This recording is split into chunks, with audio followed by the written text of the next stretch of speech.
O mundo precisa de casamentos felizes.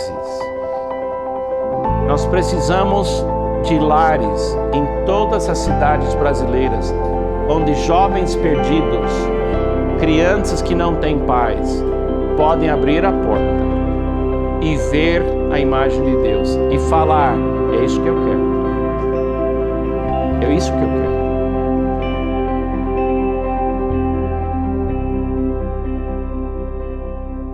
E nós estamos aqui no Recanto Permanecer, aqui no acampamento e pousada Ebenezer. Então, é uma honra poder compartilhar alguma coisa sobre casamento. Estamos casados há 41 anos, acho que vai dar certo, você acha? Está dando certo, então. 41 anos, somos pais de 4 filhos e todos os nossos filhos moram nos Estados Unidos e a gente vai logo vê-los durante as férias. Então, estamos aqui para falar de um casamento saudável, 6 metáforas de um casamento feliz. Então, se você puder, pegue seu libreto e vamos começar. Então, a Pamela, ela não participa muito falando aqui no curso, mas eu uso ela como ilustração bastante. Eu queria que você soubesse que ela realmente existe. Então, ela está aqui, tá bom? Tá bom. Deixa eu receber vocês. Amém. Obrigado, hein?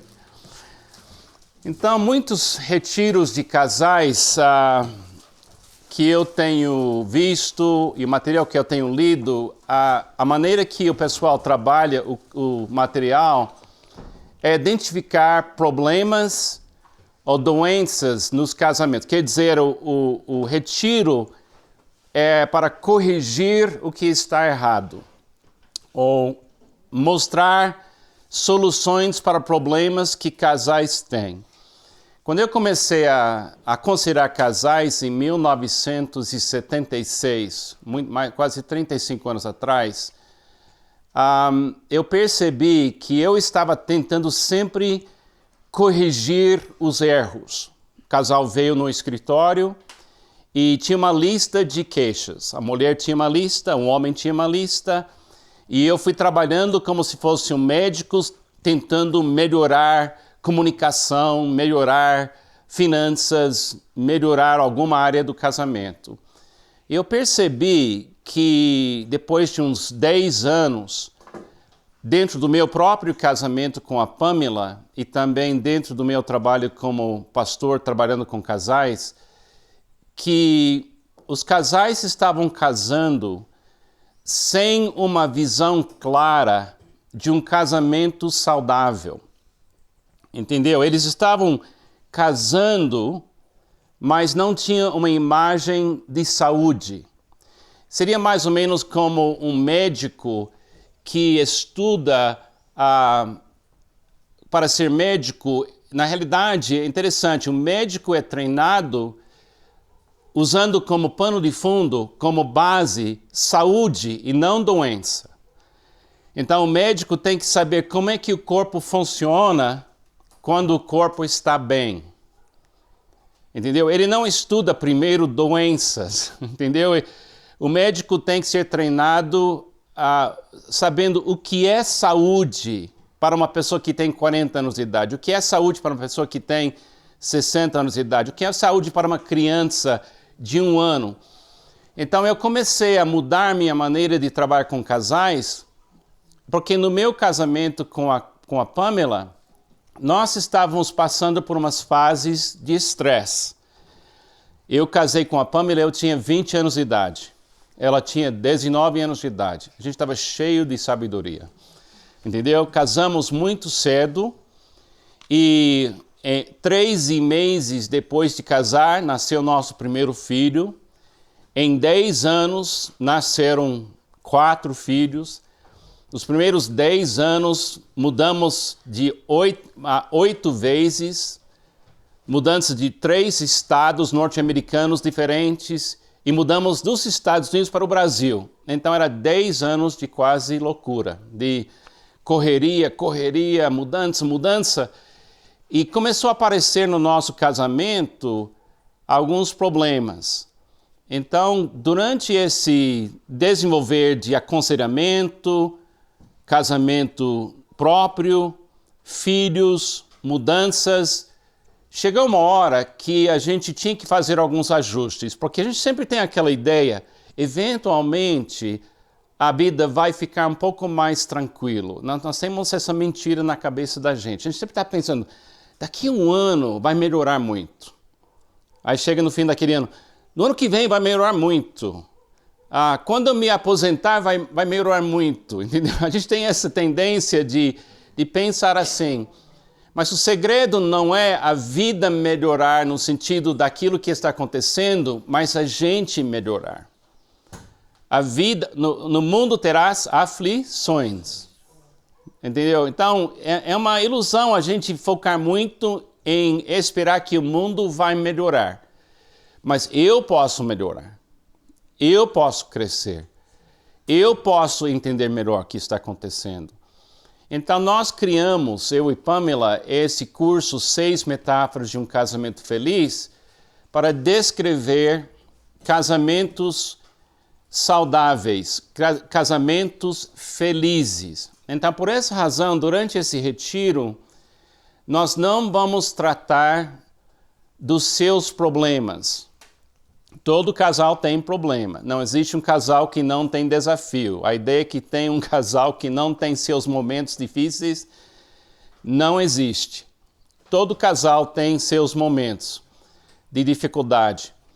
E muitos casais têm problemas mais permanentes, crônicas, uma coisa assim que vão atrapalhar mesmo. Então, nós não vamos trabalhar seus problemas. O que vai acontecer é que durante esse curso, se eu fizer meu papel bem, o que vai acontecer é que você vai descobrir durante esse curso onde vocês vão ter que trabalhar. A gente vai dividir o curso em 6 partes, 6 metáforas ou 6 paradigmas. Às vezes a gente fala de 6 ajustes.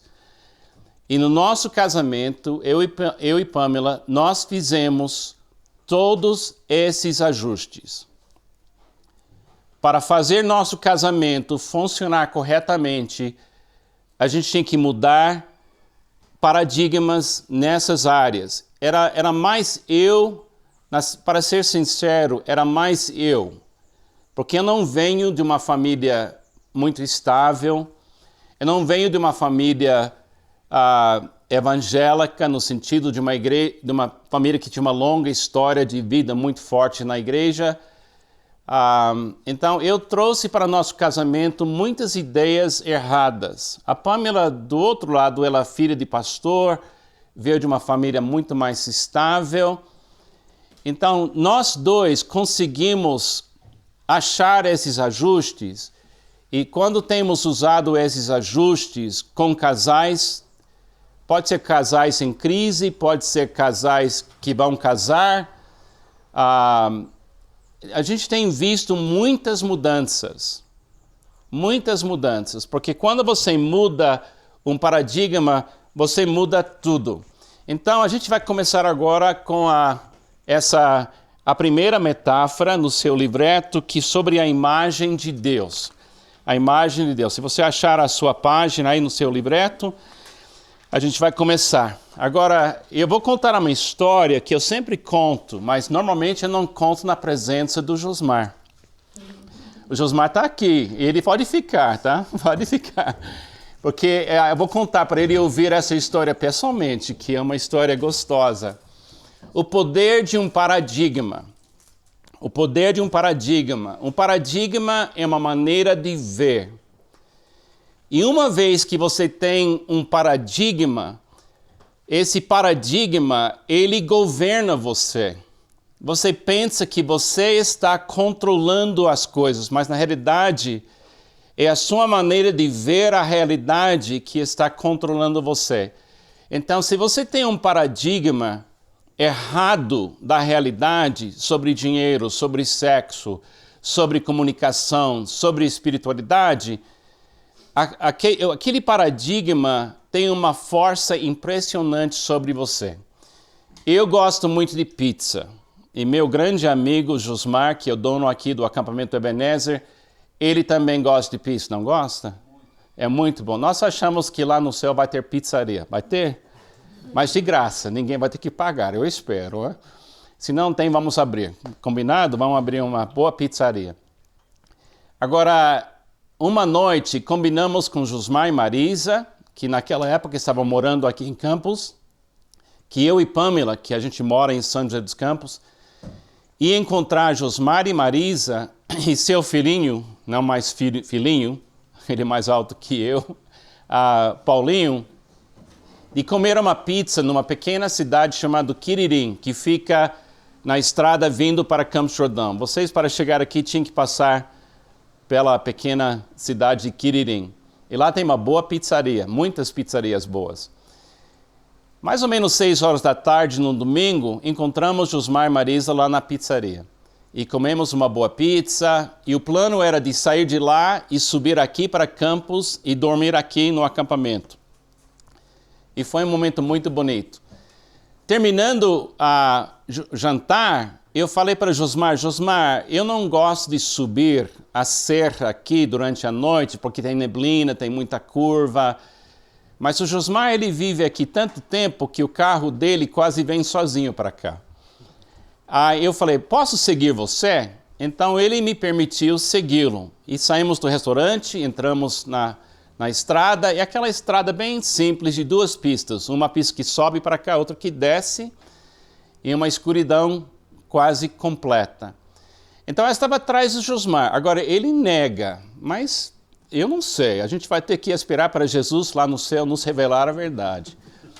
Mas chegou um momento que tinha 2 faixas amarelas no meio da rua. Agora, sabe quem aquelas 2 faixas amarelas no meio da rua? Sabe que é? Agora uma pergunta, aqui no Brasil aquilo é uma lei ou uma sugestão? Eu acho que é uma lei, mas a pessoa trata como o quê?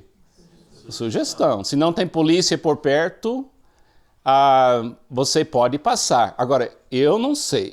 Eu acho que eu vi o Josmar passar um carro em cima daquelas 2 faixas amarelas. Ele nega, mas eu não sei. Só Deus vai ter que decidir. Mas enquanto ele passou o carro, eu fiquei na dúvida, pecar ou não pecar. Entendeu? Eu estava pensando, era um momento teológico. Será que, sendo que o pecado é dele, Deus vai me culpar se eu segui-lo? Eu fiquei numa dúvida teológica. Enquanto eu estava tentando resolver esse problema teológico, ele foi embora. E a Pamela estava comigo no nosso carro, e eu tenho um carro maior. Naquela época, o Josmar tinha um Renault Clio, cinza. E aí eu falei, Pamela, Josmar me deixou, eu preciso segui-lo. Pamela, eu fico muito chateado, eu queria segui-lo, ele foi embora. E finalmente eu consegui passar. E eu vi um carro lá na minha frente, naquela escuridão, e eu fui quebrando todas as leis da velocidade, agora era pecado meu. Aí eu finalmente cheguei perto desse carro e eu vi Renault Clio, era cor cinza, e eu falei para a Pamela, é Josmar. Ela disse, Carlos, não é Josmar. Eu falei, Pamela, é Josmar. Ela disse, Carlos, não é Josmar. Eu falei, Pamela, é Josmar? Ela disse, Carlos, não é Josmar. Eu falei, Pamela, você se lembra daquele versículo que fala de submissão? Esse versículo é muito útil numa hora dessas. Não é que eu estou interpretando corretamente o versículo, mas ainda assim funciona. Aí ela entrou naquilo que eu chamo de profunda submissão. E quando a Pamela entra em profunda submissão, ela não fala nada. Porque ela chegou no ponto que ela sabe que Carlos não está ouvindo nada. Então, por que falar? Então, entrou em profunda submissão, começou a orar, eu acho. E eu encostei atrás daquele Renault Clio cinza, o Josmar. E eu falei, essa vez, se ele quebrar todas as leis do Brasil, eu não vou perdê-lo. Deus vai culpar ele. Eu tinha resolvido o problema teológico, ele vai culpar ele. Então, eu ia atrás de Josmar. Então, começou, naquele momento, uma coisa muito interessante. Aquele carro encostou, me dando espaço para passar, mas eu não queria passar. Então, eu encostei atrás. Eu acho que assustei a pessoa. Então ela começou a ir muito rápido, tentando se afastar de mim. Aí eu falei, Josmar, essa vez não, eu vou atrás de você. Aí fui atrás dele, foi como se fosse uma corrida de Fórmula 1. A gente subindo, meia hora subindo até chegar aqui na entrada da cidade de Campos Jordão. Aí naquele momento, quando chegamos aqui em Campos, entramos aqui na cidade e aquele carro entrou num bairro que para mim era desconhecido. Eu falei, Pamela, e ela ainda estava em profunda submissão. Eu falei, Pamela, Josmar está indo para o acampamento em um caminho novo.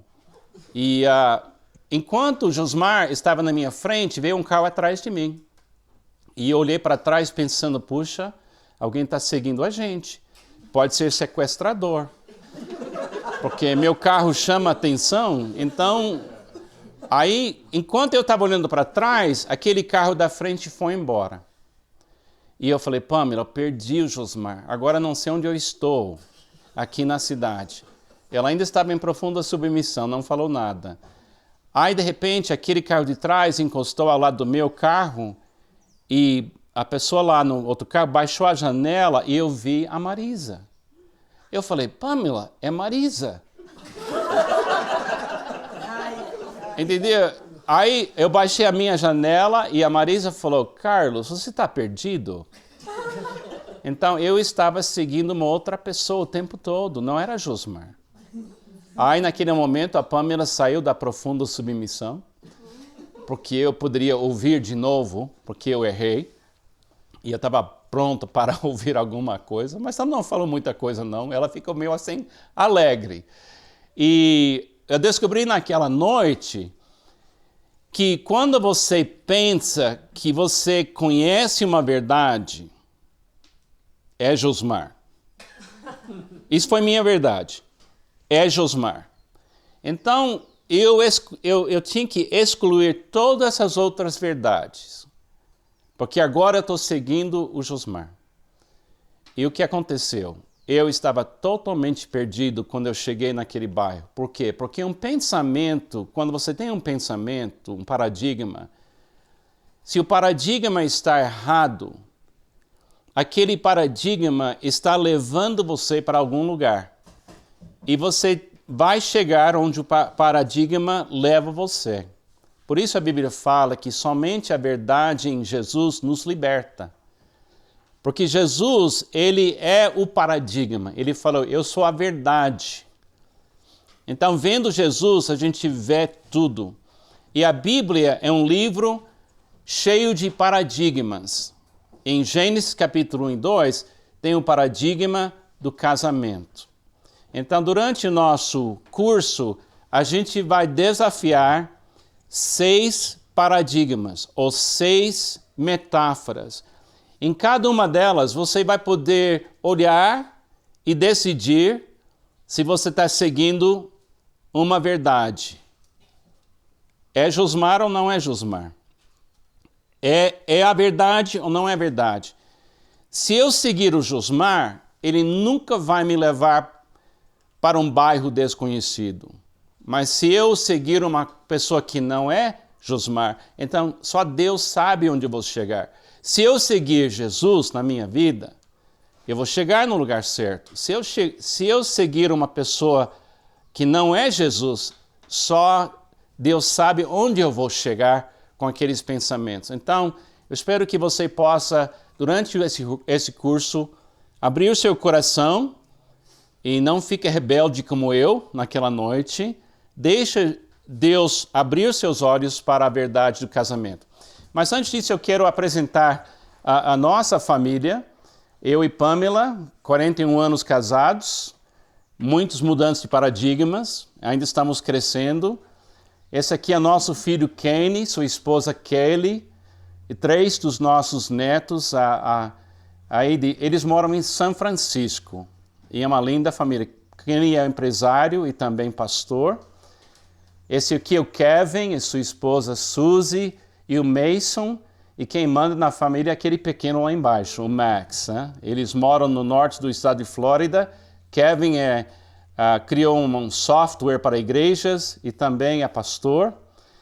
E essa aqui é Mark e a nossa filha Raquel. Os seus 3 filhos. Mark é videógrafo e trabalha com internet, com website e tudo mais para ministérios. É uma linda família que mora na Virgínia, nos Estados Unidos. E aqui é nossa filha Rebeca, ela é brasileira, nasceu aqui no Brasil. E ela tem 3 meninos. E o mais velho tem quantos anos, Pam? 4. Ore pela Rebeca. É muito menino. E coitadinha dela.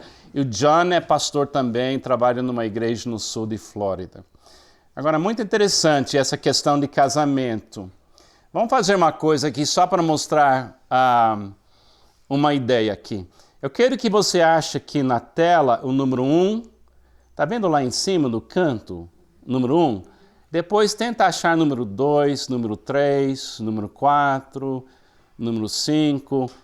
Pode começar e vamos ver quem chega até 10 primeiro. Então, quando você chega até 10, levanta a mão para ver quem chega primeiro. É uma coisa muito interessante achar.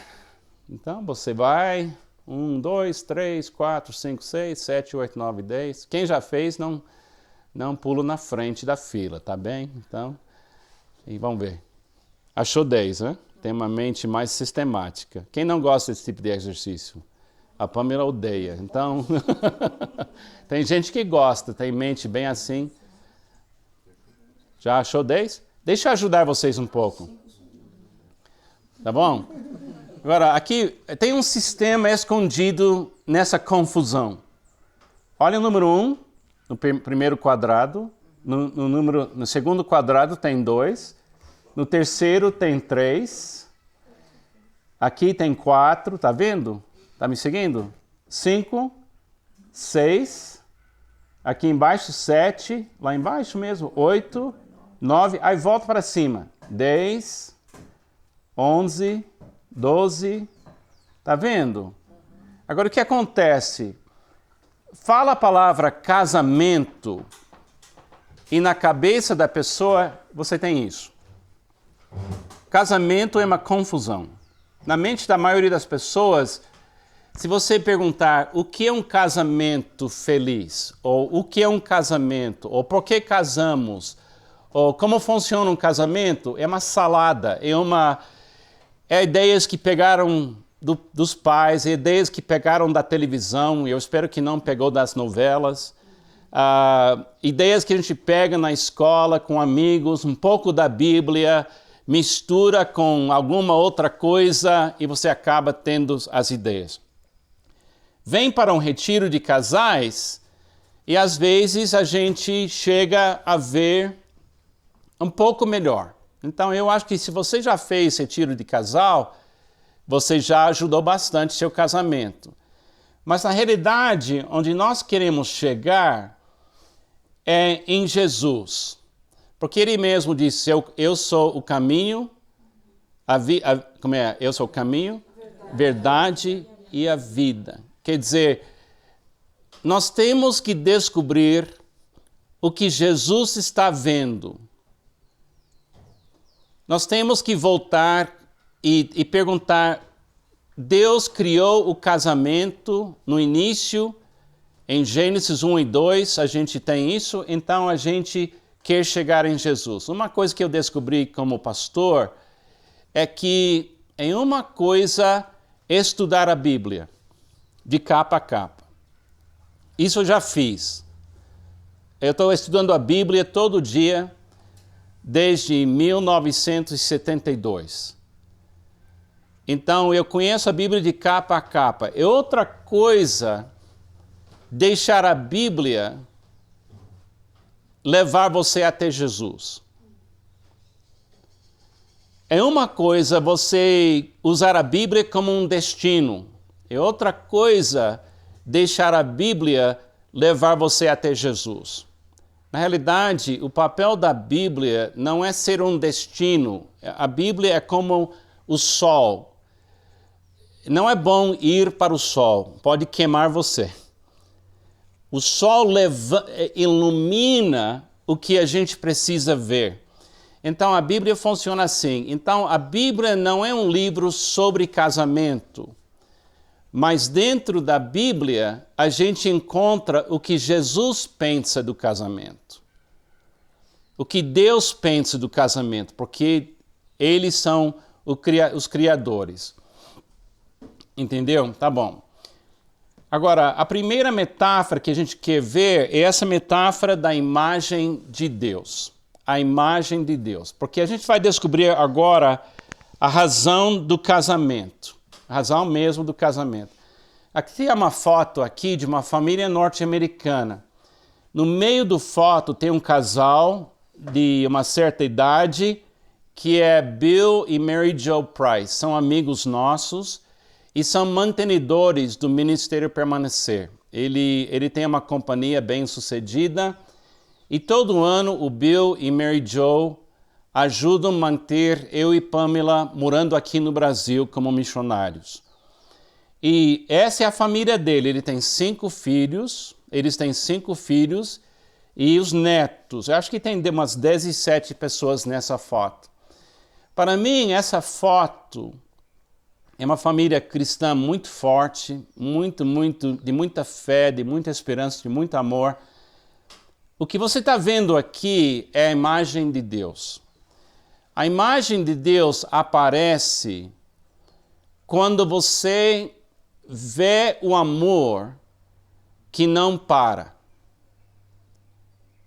A imagem de Deus aparece quando o amor se torna uma coisa contínua.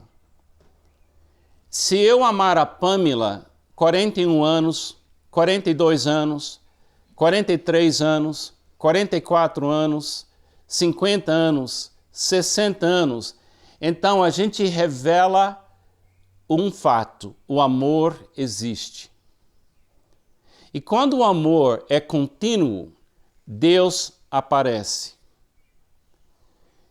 E o diabo, o maligno, ele quer destruir cada casamento porque ele odeia o amor, porque Deus é amor. Então, o diabo não odeia seu casamento, ele odeia o que seu casamento pode ser. Seu casamento pode ser uma revelação que o amor existe. O amor contínuo existe. Agora, a primeira pergunta é: por que casamos? E a gente queria sugerir para vocês, a resposta dessa pergunta é: casamos para sermos a imagem de Deus. Em Gênesis 1, 26, no seu livrinho, aí você tem um versículo, aí bem no início, diz assim: façamos o homem a nossa imagem, conforme a nossa semelhança. Agora, eu vou mostrar um clipe de um filme. Quem aqui já viu o filme Casamento Grego? Alguém já viu? É um filme sensacional. É sobre uma família grega que imigraram para os Estados Unidos e o pai fez imigração, mas ele não deixa a cultura da Grécia para trás. Agora, os filhos estavam morando nos Estados Unidos, então eles ficaram numa confusão entre a cultura grega ou a cultura americana. E o filme fala da história de uma menina chamada Tula. E essa menina, ela queria casar com um homem que não era grego. Então o filme começa com ela contando essa história. Vamos ver um clipe desse filme agora e você vai ver o que acontece.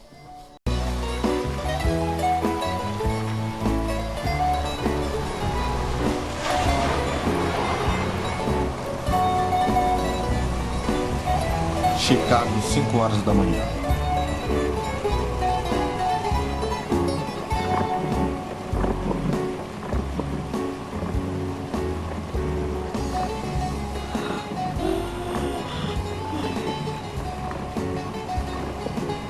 É melhor você se casar logo. Está começando a ficar velha.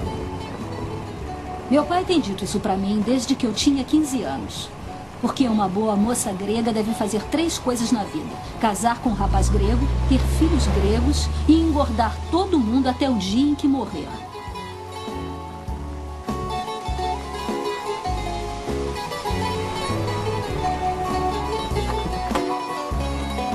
Casamento grego.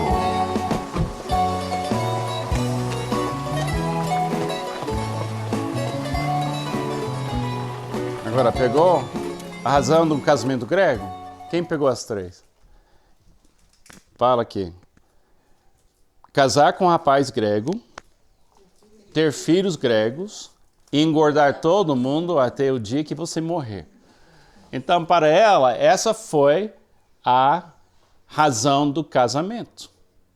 Imagine uma moça hoje na Arábia Saudita, nascendo hoje. O que é que ela pensa sobre casamento na cultura muçulmana da Arábia Saudita? O que é o destino dela? Ela vai casar com um homem e ele pode ter até 4 esposas. Na cultura deles, que tipo de vida ela vai viver? Agora, venha para o Brasil e faz a pergunta: as meninas brasileiras de hoje casam por quê? Por que casam? A razão mais popular que eu ouço com casais que estão se preparando para casar é essa resposta: nós queremos casar para a gente ser feliz. A razão principal que as pessoas casam é que eles têm uma ideia na mente que ser casado, de alguma forma, produz felicidade. A ideia que eles têm é essa, é o paradigma. Eles estão seguindo esse paradigma. Casamento produz o quê? Felicidade. Agora, não existe nenhuma prova que casamento produz felicidade. Porque, em termos bíblicos, a felicidade é uma coisa que vem de Deus e não vem do casamento. Então, quando o casal casa para ser feliz e não vem felicidade, o que acontece? Vão cair fora. Então, nós temos que desafiar esse pensamento. Eu e Pamela, nós acreditamos tanto nessa ideia que o casamento não produz felicidade.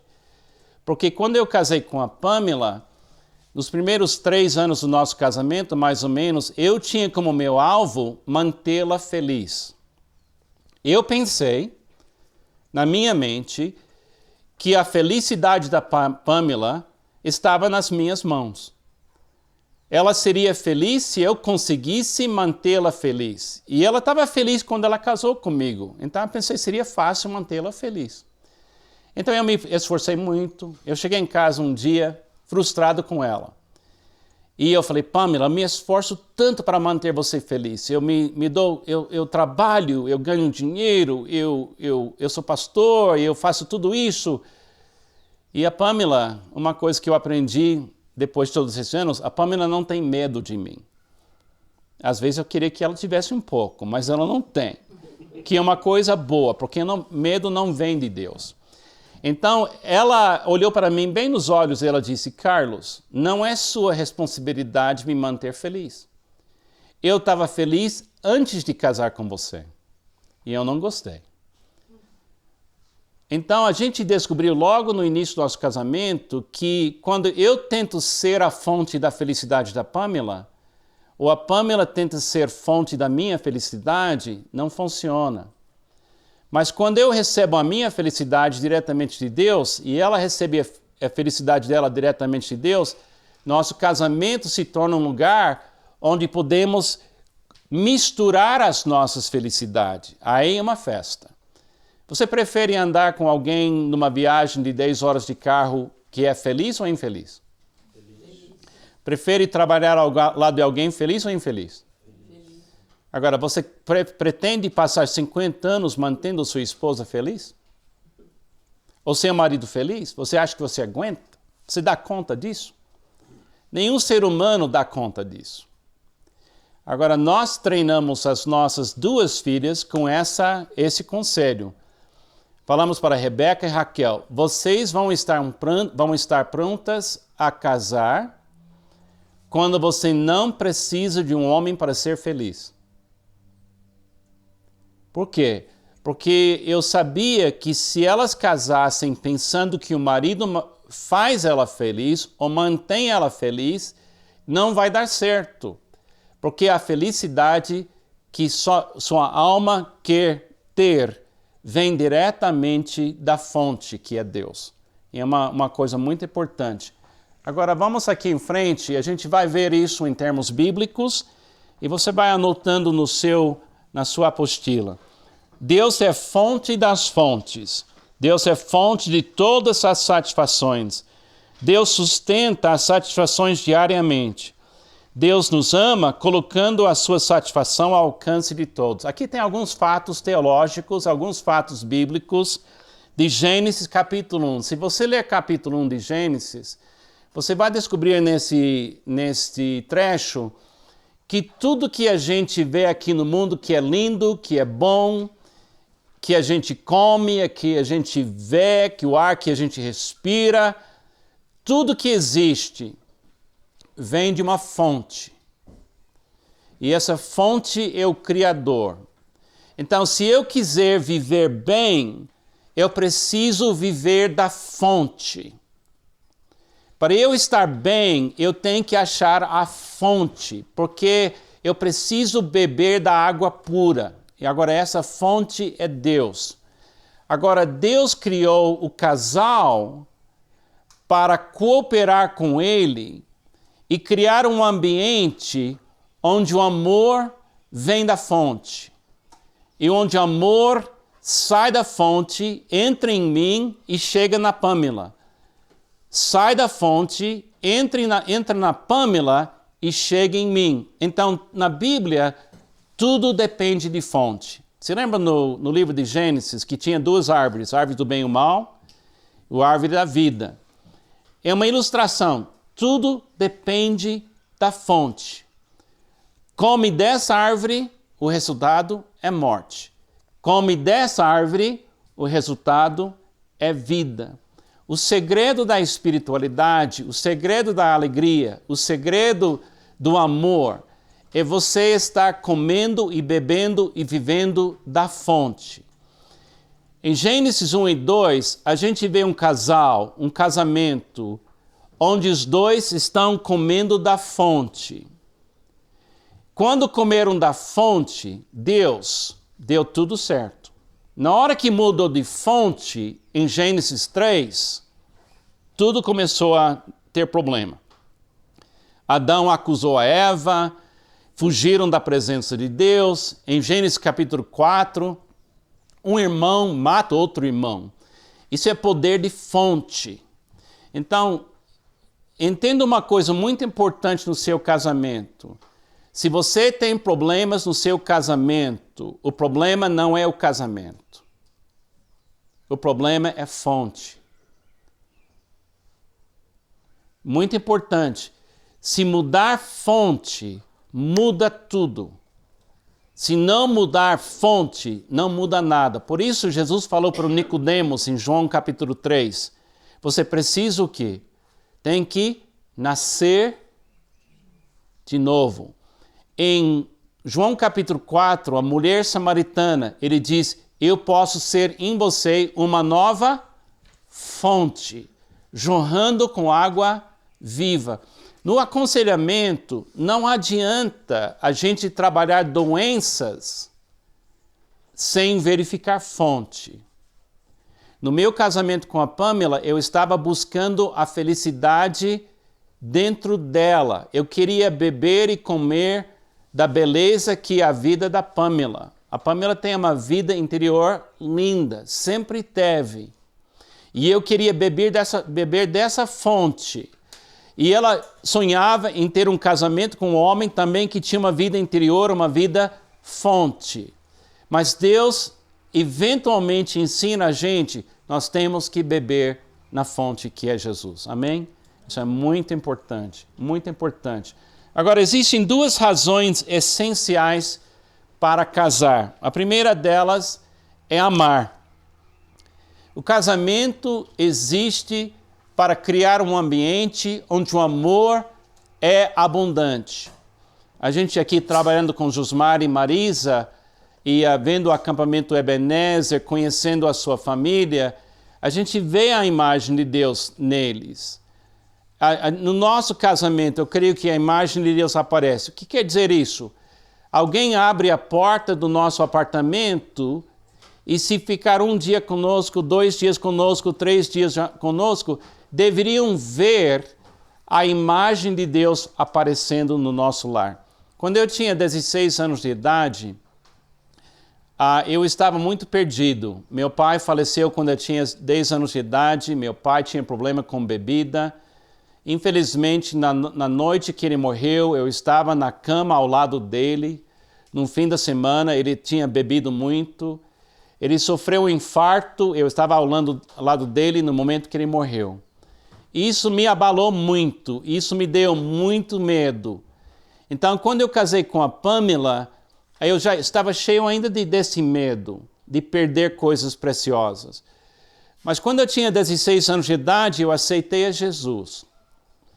E num domingo à noite, um casal na nossa igreja, Bill e Carolyn Rogers, eles me convidaram para ir na casa dele com outros jovens adolescentes da igreja para comer pizza. Eu gostei sempre de pizza.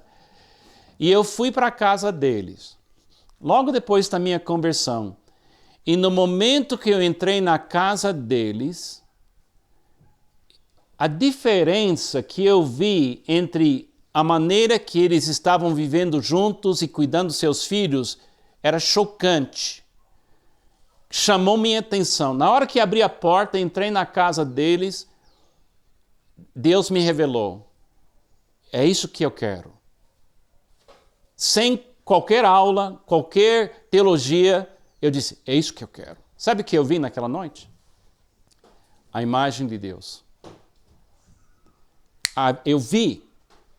Demorou muitos anos para eu entender o que eu vi, mas eu vi a imagem de Deus. Agora, meu sonho para todos vocês é que se um jovem perdido como eu, adolescente como eu, abre a porta da sua casa, do seu apartamento, aquela pessoa buscando amor, segurança, alegria, abre a porta da sua casa e diz, é isso que eu quero.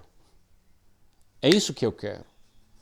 E a partir daquela noite eu conheci, Senhor, me dá um casamento assim. 4 anos depois eu casei com a Pamela.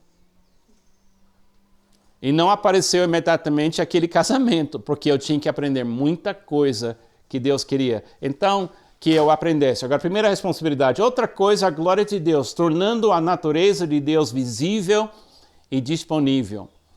Uma menina de 5 anos de idade estava dormindo e veio sobre a casa dela uma tempestade. E essa tempestade tinha trovão, como ontem à noite, a tempestade que passou aqui, uma dessas. Então ela foi correndo para o quarto dos pais e ela achou um lugar entre mamãe e papai para se esconder da tempestade. O papai, depois de algum tempo, ficou meio assim nervoso com a menina porque ela se mexeu muito, ele não conseguia dormir e ele tinha que levantar muito cedo no dia seguinte. Finalmente ele falou para a menina, filha, vai para a sua cama, Deus vai estar com você. Ela não foi. Ele repetiu, filha, vai para a sua cama, Deus vai estar com você. Ela não foi. A terceira vez ele falou com mais força, filha, vai para a sua cama, Deus vai estar com você. E com aquela voz de criança, menina, ela falou, pai, eu sei que Deus vai estar comigo, mas neste momento, pai, eu preciso de alguém que tem pele. Entendeu? Então, na mente dela, Deus era uma teoria. Amados, o casamento é Deus com pele. É no casamento que a criança aprende que o amor existe. Por isso casamos. Casamos para sermos a imagem de Deus. Eu estou animado com o meu casamento. Hoje, muito animado, porque ainda somos a imagem de Deus, eu e Pamela. Nossos filhos moram nos Estados Unidos, moram longe da gente. Mas você pode ter certeza que os pais nunca estão longe dos seus filhos. A gente sempre é ponto de referência para eles. Meu pai faleceu quando eu tinha 10 anos de idade. Eu tenho quase 62 anos de idade. Se o meu pai entrasse naquela porta agora mesmo, ele ainda é capaz de parar meu mundo. você nunca escapa do impacto da imagem dos seus pais. Porque Deus criou isso por uma razão, para você saber que o amor existe. Agora, como fazer isso? Algumas dicas e depois a gente vai em frente. Como colocar as satisfações ao alcance de todos? Primeira coisa, sejam férteis e multipliquem-se. As intenções de Deus são boas, creia no futuro. Você sabe que na Europa hoje, a cultura da Europa não pode continuar como está, porque não tem criança suficiente nascendo para mantê-la. Quem aqui lembra dos dias que uma família de 7 filhos aqui no Brasil era comum? Alguém se lembra daquela época de 14 filhos? Hoje é quantos filhos? 1 ou 2. Agora, eu não estou criticando, mas eu estou dizendo que eu acho que tem muito medo governando a maneira que a gente monta a nossa família. E eu não estou falando para alguém aqui ter 14 filhos, mas eu estou dizendo para você, não tenha medo de ser família. Não tenha medo, se Deus permitir, de ter filhos. Se você não tem filhos, você ainda pode ser a imagem de Deus e ser a imagem de Deus para muitas pessoas. Mas eu estou dizendo, tenha fé que casamento e família funcionam. É uma coisa muito importante. Eu digo para vocês, seu casamento foi criado para dar certo. Amém? Foi criado para dar certo, não foi criado para não dar certo. Se você beber na fonte, vai dar certo. Se você quiser ser um amor contínuo, Deus vai apoiar isso 100%. Subjuguem a terra, criem ambiente de satisfação, é preciso trabalhar. Olha, pode ser um apartamento de 30 metros, ou pode ser uma casa de 300 metros. Pode ser uma família que não tem carro, pode ser uma família que tem 5 carros. Isso não é importante. O importante é que pequeno apartamento ou casarão, abre-se a porta, você encontra a imagem de Deus naquele lugar. Com muito, com pouco, a imagem de Deus faz o lar funcionar. Todo mundo aqui conhece famílias que têm muito pouco, mas têm muito de Deus. E todo mundo aqui conhece pessoas que têm muita coisa material e muito pouco de Deus. Infelizmente, nos bairros mais chiques de São Paulo, a razão número 1 de venda de casas é divórcio.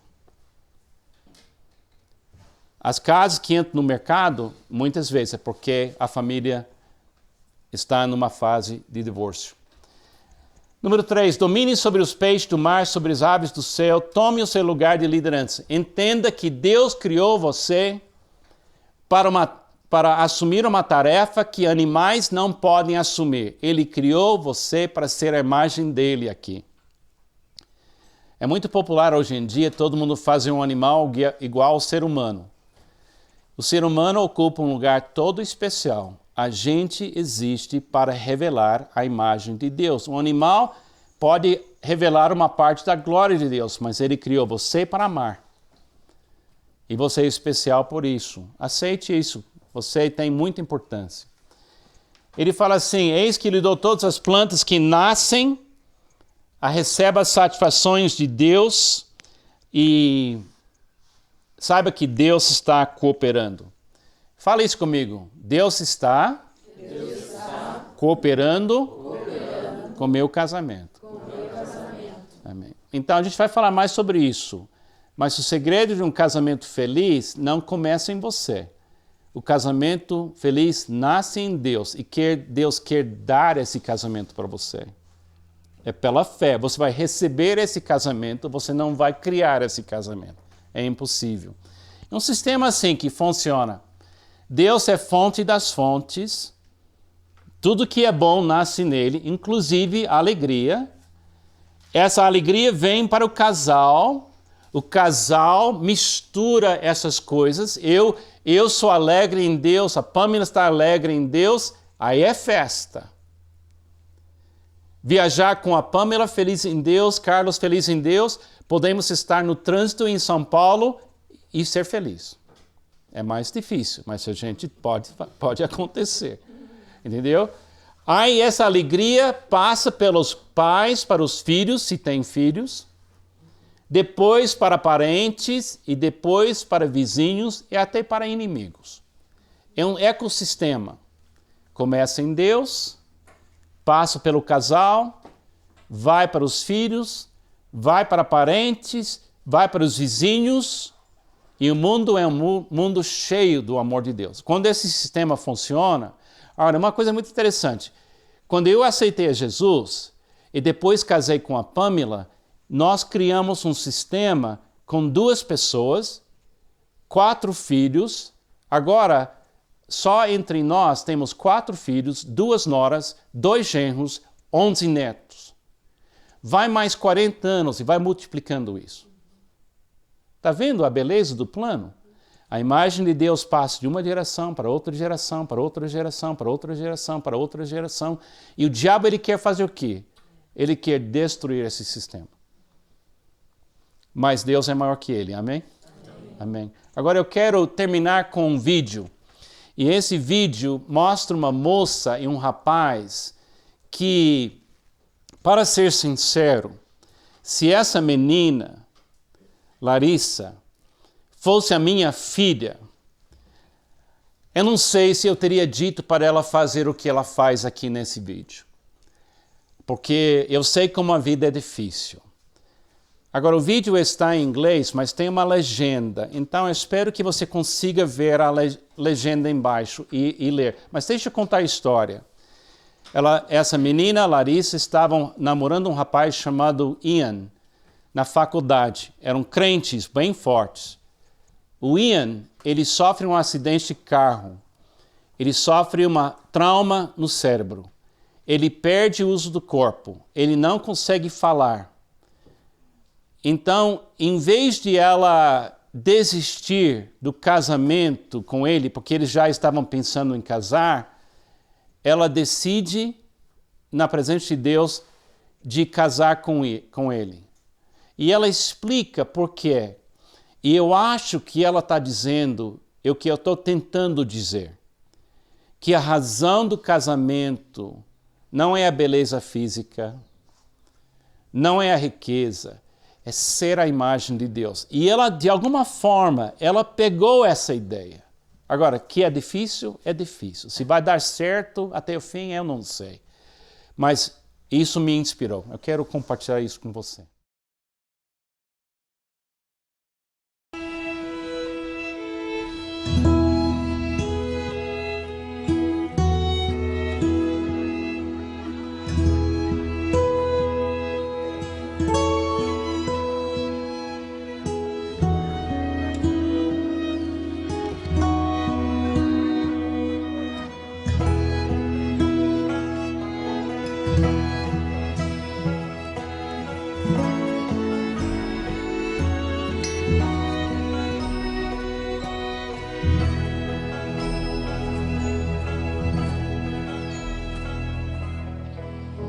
Ian and Larissa asked me to read a couple of quotes from a man named John Piper, who's a well-known Bible teacher, and he talks about marriage and how this mystery refers to Christ and the church. And he says this: marriage is not mainly about prospering economically.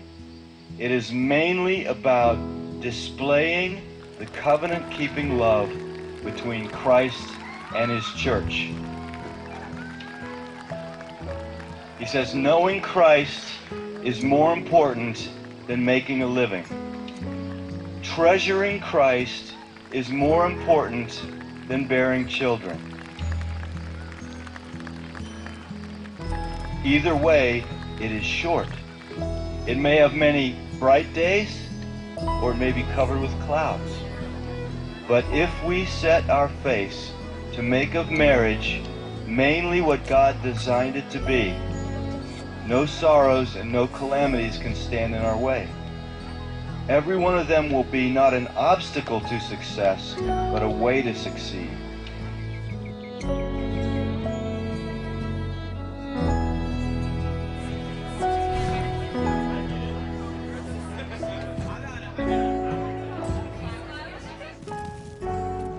The beauty of the covenant-keeping love between Christ and His church shines brightest when nothing but Christ can sustain it.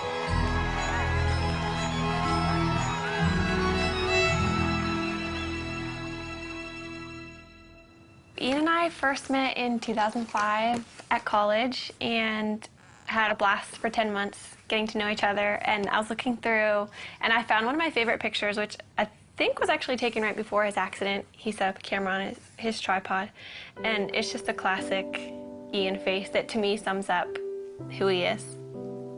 We'd been dating for 10 months and he was working an extra job for his dad, and he was on his way to work near Pittsburgh. And we got a phone call that he had been in an accident, and we didn't know if it was when he got to work or on his way. And so we got down to Pittsburgh, and I was just praying the whole time in the car that it wouldn't be his brain. After being at the hospital for a few hours, we found out that it was, and he had been in brain surgery for a few hours and had suffered a traumatic brain injury. God totally spared his life. One night he was failing 4 out of 5 brain activity tests, and the next morning he was doing well and his brain was starting to respond again.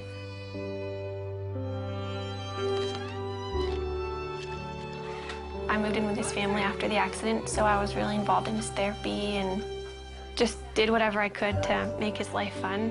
We'd go out on dates, and looking back, it's weird because he couldn't talk and he couldn't eat. So we probably looked like complete weirdos being on dates, but we had a blast, and I just talked to him all the time. I knew that before Ian's accident, he was very serious about marriage and was ring shopping, so I knew where he was, and that helped me so much. After he couldn't talk, I knew that he loved me, and I knew where he wanted the relationship to go because we were dating very intentionally. We just prayed that marriage would someday happen and watched all of our friends get married and start having families. That was challenging, but we just tried to hold out hope that that would be us someday.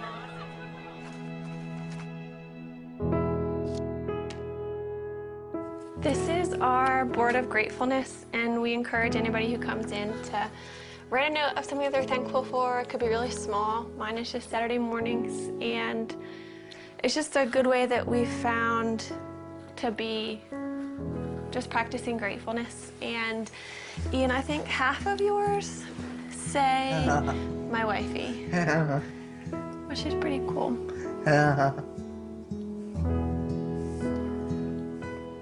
We decided that we couldn't really consider marriage as an option until Ian was able to communicate. But if he could communicate with me, then we could have a marriage, knowing it would be really different. But as long as Ian could talk to me, then we could make it work. So once Ian began communicating, it became a little bit more of an option. And then we just kind of watched Ian progress. Hi, husband. Hi, wifey. How are you? What? How was your day? Yes. A conversation I had with his dad, it was one of those conversations where I realized this could happen. Then that August, his dad was diagnosed with brain cancer. And at that point, his dad's biggest concern was Ian and I, and whether or not we were going to get married or step away from our relationship. He wanted us to make a decision to move our lives in some direction. He passed away before he was able to see us get engaged, but that was a huge impetus in why we started to pursue engagement.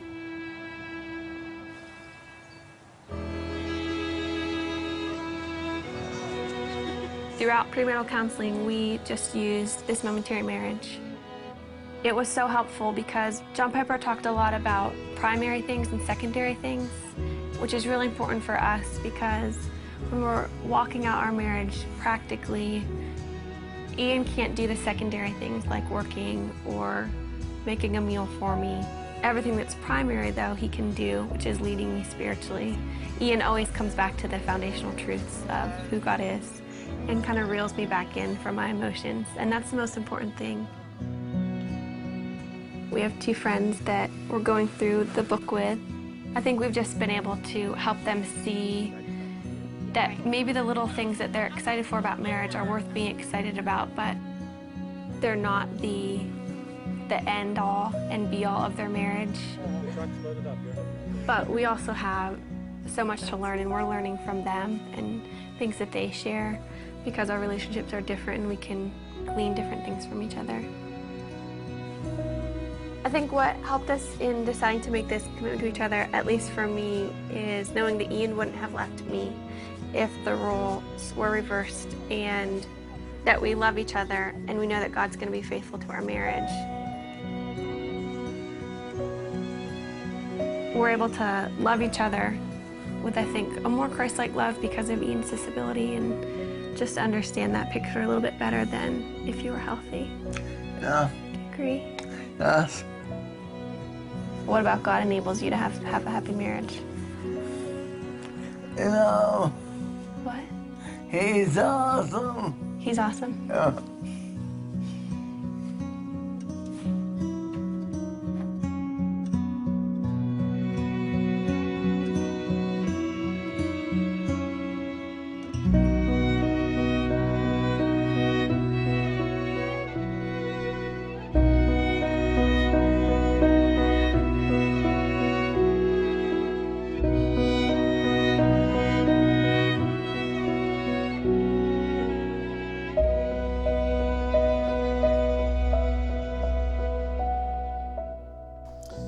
Bom, é difícil assistir, mas ela pegou a ideia.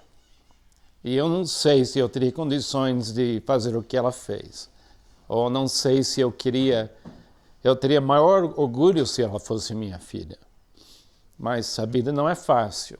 Mas uma coisa que eu sei, ela falou claramente que a razão do casamento é que o amor não pode parar. Eu trabalho com muitos casais que se divorciaram. Eu não julgo ninguém. Eu luto para ajudar. Mas é sempre uma tragédia quando o amor começa e termina. Porque o amor nunca começa com a ideia de terminar. O amor começa para continuar. Amém? Então nós temos um compromisso aqui. Estamos juntos para colocar as satisfações de Deus ao alcance de todos. Eu existo assim para a Pamela receber de mim o amor de Deus, a alegria de Deus. Eu compartilho isso com ela. Ela também vai compartilhar isso comigo. Ela bebe na fonte e eu bebo na fonte. Mas quando a gente bebe na fonte, a gente mistura nossa alegria, nossa paz, nossa paciência. Aceitamos o desafio de fazer as satisfações de Deus visíveis e acessíveis. Então, eu queria terminar orando que Deus fala para nós o que Ele quer falar. Se você casou por alguma razão, menos que ser a imagem de Deus, eu queria encorajá-los a mudar de paradigma. Eu queria encorajá-lo a elevar seus olhos e dizer, eu casei não para ser feliz, eu casei para ser com meu marido, com minha esposa, a imagem de Deus, o amor que não para. Amém?